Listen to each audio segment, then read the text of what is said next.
سرمه پرسی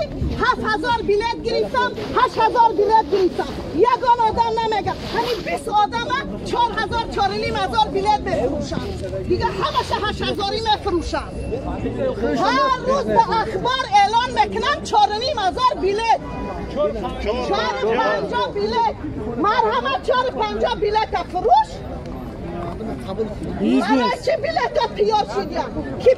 کی گرفتن همین جده خیلی بچه را بپرس 10 روزی داداری همین جای 5 ماچراتی بیلیت فروخته استیم خلقی تاجیک خب بکنه آن همین خب کردگی مردمی تاجیک به آن همین روز ما را آورده رساندن دیگه مملکت ها یک کمکه گناه میشوه مبراین میتینگ میکنن ما خب میکنیم انده قرض میکنن 10,000 برسی را بریم برسیم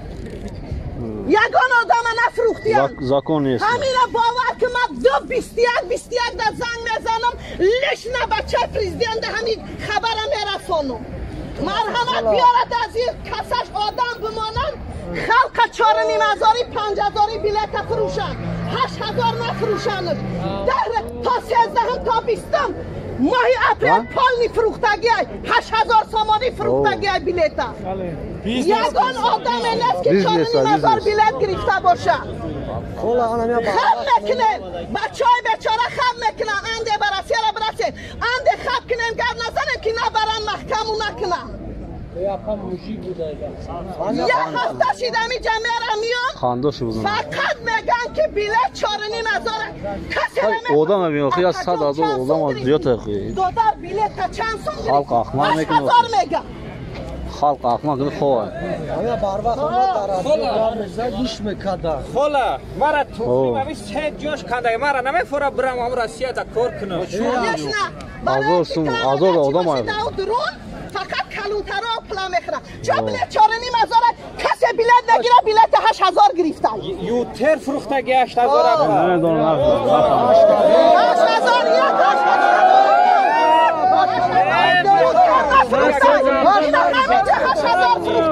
همینجا 7,500 فروختایش